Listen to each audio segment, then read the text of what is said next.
श्री दुर्गा देव्यै नमः। सर्वप्रथम मैं आज के शक्ति की अधिष्ठात्री माँ दुर्गा, माँ जगदम्बा और उनके आज के स्वरूप श्री शैल पुत्री माता, गोमंतक प्रदेश के सृजनकर्ता भगवान परशुराम और ग्राम देवता के चरणों में सर्वप्रथम नमन करता हूँ। साथ ही महाविद्यालय के इस पवित्र प्रांगण में सभी आप श्रद्धा भाव, भक्ति भाव से पधारे हुए धर्मनिष्ठ बंधु बांधव, आप सबको पूरे महिला मंडल या इस ऑर्गेनाइजर कमेटी की ओर से मैं आपका वंदन करता हूं, अभिनंदन करता हूं। आपका हार्दिक स्वागत है कि आप भक्ति भाव से यहाँ आए हैं। जानकारी, वैज्ञानिक लाभ, आध्यात्मिक लाभ और धार्मिक लाभ, इन तीनों के बारे में हमारे दो अतिथियों ने कुछ बातें आपको बताई। जो नहीं बताई या जो जानना आवश्यक है वह यह है कि हम नवरात्रि का पर्व मनाते ही क्यों हैं। ये विडंबना है कि हमारे समाज में कुछ आधुनिक युग के बच्चे या लोग इस जानकारी देते हैं कि ना आप देव के द्वारा नाश किए जाएंगे, ना मनुष्यों के द्वारा। जब इतनी ताकत किसी व्यक्ति को उस प्राचीन काल में या आज के वर्तमान काल में मिल जाए तो वह व्यक्ति स्वभावतः निरंकुश हो जाता है, हम सब जानते हैं।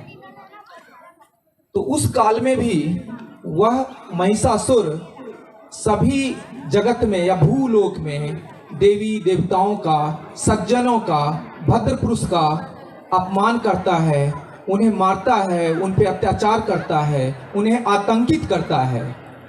जब त्राहिमाम छा जाता है पूरे जगत में तो फिर संपूर्ण जगत के लोग अपने ईश्वर की आराधना करते हैं कि हे भगवान, ये कैसा वरदान। फिर देवी देवता भगवान ब्रह्मा, विष्णु और महेश के पास जाते हैं और कहते हैं कि आप इस आतंक से हमें छुटकारा दिलाइए। चूंकि ब्रह्मा का वरदान उसे था, इसलिए कोई एक देव तो कुछ कर नहीं सकते थे। फिर तीनों देवों ने, ब्रह्मा, विष्णु, महेश, ओंकारेश्वर, उन्होंने एक आदि शक्ति के रूप में एक देवी का अवतरण किया। उस देवी का नाम था, वो आदि शक्ति का नाम था माँ जगदम्बा भगवती देवी। जब वह अवतरित होती हैं तो उन्हें सभी देवी देवता अपने अस्त्र शस्त्र देते हैं और उनके अंदर शक्ति का प्रवाह होता है और उसी शक्ति से वह महिषासुर का विनाश करती हैं। 9 दिन के संघर्ष के बाद 9 दिन का संघर्ष किया, 10वें दिन उन्होंने महिषासुर का वध किया। तब से रामनवमी की प्रथा हमारे भारतवर्ष में चली आ रही है। दूसरी मान्यता यह है कि जब भगवान श्री राम अपनी पत्नी सीता को श्रीलंका से रावण के चंगुल से छुड़ा के लाना चाहते थे, तब उन्हें शक्ति की आवश्यकता थी।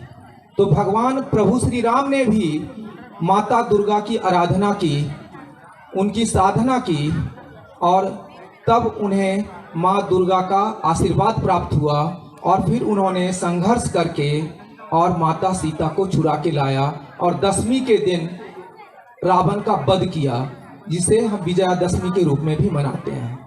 तो इन्हीं दो मान्यताओं के साथ हम रामनवमी का पर्व आदि काल से मना रहे हैं। मेरे ख्याल से बच्चों को समझ में आ गया होगा, जो बड़े बच्चे हुए हैं सब समझ गए ना। तो नवरात्रि की प्रथा के पीछे यही कहानी है। दो अब आते हैं कि जब ये हो गया नवरात्रि, तो नवरात्रि तो पूरे देश में मनाया जाता है, लेकिन कहीं दिन में मना लेते हैं लोग, जबकि मनाना नहीं चाहिए। इसका नाम ही है नवरात्रि। नौ मीन्स 9, रात्रि मीन्स नाइट। रात्रि में ही दुर्गा माता की उपासना होती है, जागरण करते हैं। कहीं जागरण करते हैं, आराधना करते हैं, उपासना करते हैं, पूजा करते हैं, प्रार्थना करते हैं रात्रि में। तो कहीं गरबा और डांडिया के सहारे, नृत्य साधना के सहारे माँ दुर्गा को प्रसन्न करते हैं। इसकी प्रथा राजस्थान के मेवात या फिर गुजरात या महाराष्ट्र में थी, बट कालांतर में यह पूरे देश में ये प्रचलित हुआ, क्योंकि नृत्य साधना शायद सबसे बढ़िया साधना है जब आप माँ दुर्गा के प्रति अपनी आसक्ति प्रकट करते हैं। तो गरबा डांडिया धमाल केवल धमाल नहीं है, इसे आप सबसे विनती है, इसे केवल गरबा डांडिया ना लें, इसे नृत्य साधना समझें और माँ दुर्गा के प्रति अपनी भक्ति का भाव समझें। और इसी भावना के साथ हम सब लोग यहाँ एकत्रित हुए हैं। हमारे महिला मंडली को भी हमें उनका कृतज्ञता उनके प्रति रखनी चाहिए, अपने लोकप्रिय पंच के लिए प्रति भी, कि जिन्होंने सभी परिवारों को एक प्लेटफॉर्म पे लाने का आज प्रयास किया है।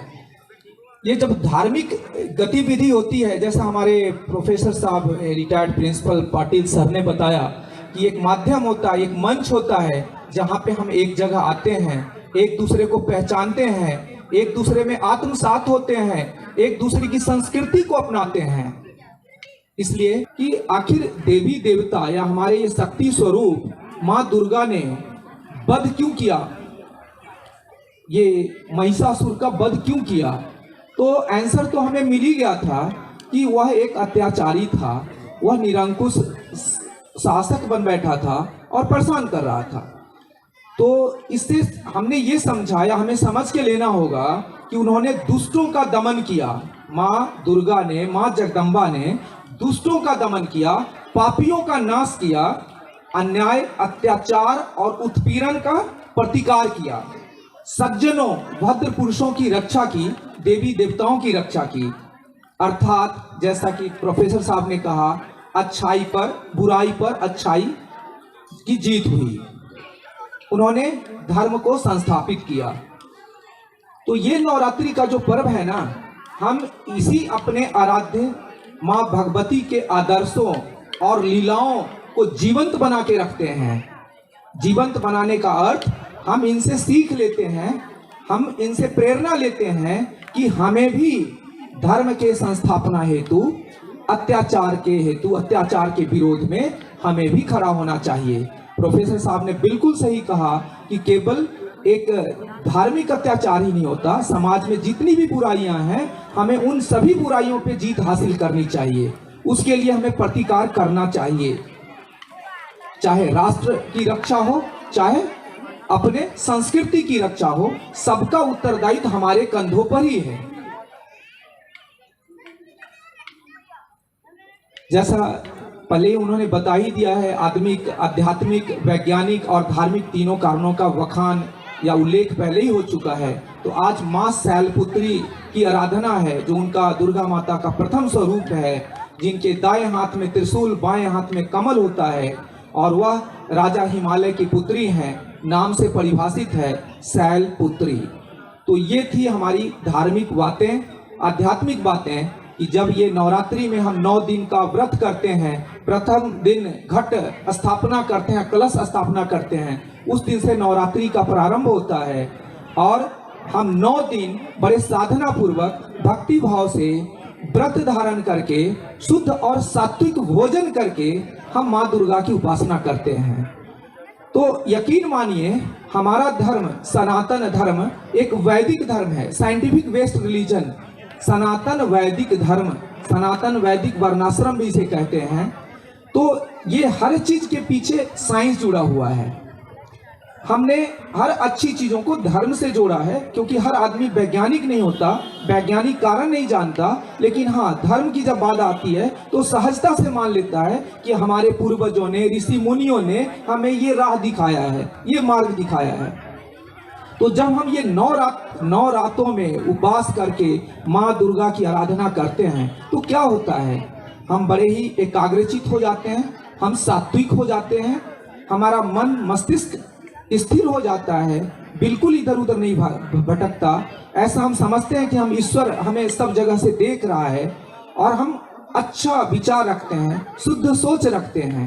तो इससे फिर क्या होता है, ये साइकोलॉजिकल फैक्ट है, जब इतनी बातें आएंगी, आप अच्छा भोजन करेंगे, अच्छे विचार रखेंगे, तो आपके मन मस्तिष्क में स्थिरता आएगी, आप मानसिक रूप से शांत हो जाएंगे, तनाव आपके दूर हो जाएंगे, चिंताएं खत्म हो जाएंगी।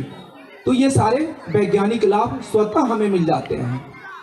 दूसरी बड़ी बात है कि हमारा ये जो नवरात्रि है हमेशा 2 ऋतुओं के संधि के बीच में आता है। वह ऋतु है शरद ऋतु और ग्रीष्म ऋतु। तो ये दोनों के बीच का जो पीरियड होता है, इस समय में वातावरण में विषाणु और कीटाणुओं की मात्रा ज़्यादा होती है, इन्फेक्शन ज़्यादा होते हैं, बीमारियां फैलती हैं। तो जब 9 दिन आप ईश्वर की, तो उसके लिए इस समय में जब हम अच्छे भोजन करेंगे, शुद्ध सात्विक भोजन करेंगे, तो हमारी इम्यूनिटी अपने आप बढ़ जाएगी, रोगों से लड़ने की क्षमता बढ़ जाएगी। तो ये इसके पीछे एक वैज्ञानिक कारण है कि हम इस समय में ही नवरात्रि में ऐसा नवरात्रि का उपवास क्यों करते हैं। दूसरा इसका ये लाभ है, जब हम रात में ये आराधना करते हैं तो हमारे मन के विचार ईश्वर या आत्मा तक आसानी से पहुंचते हैं। दिन में जो सूर्य की किरणें होती हैं तरंगों को बाधित करती हैं, रात्रि में वही आसान होता है। चाहे हमारे करताल हो, झाल हो या किसी वाद्य यंत्र के वाइब्रेशन हो, वो आसानी से ईश्वर तक पहुंचते हैं। वातावरण चैतन्यमय होता है और समाज में सब जगह शांति आती है। समय की बाध्यता है, बस इतना ही कहूँगा। अंततः एक निवेदन विनती करके जाऊंगा, आप सब लोग अपने आसपास के सभी परिवारों से निवेदन करें कि वो यहाँ आए और भाग लें इस कार्यक्रम में। कल संख्या दुगनी होनी चाहिए, यही निवेदन है। धन्यवाद, शब्दों को विराम देता हूँ।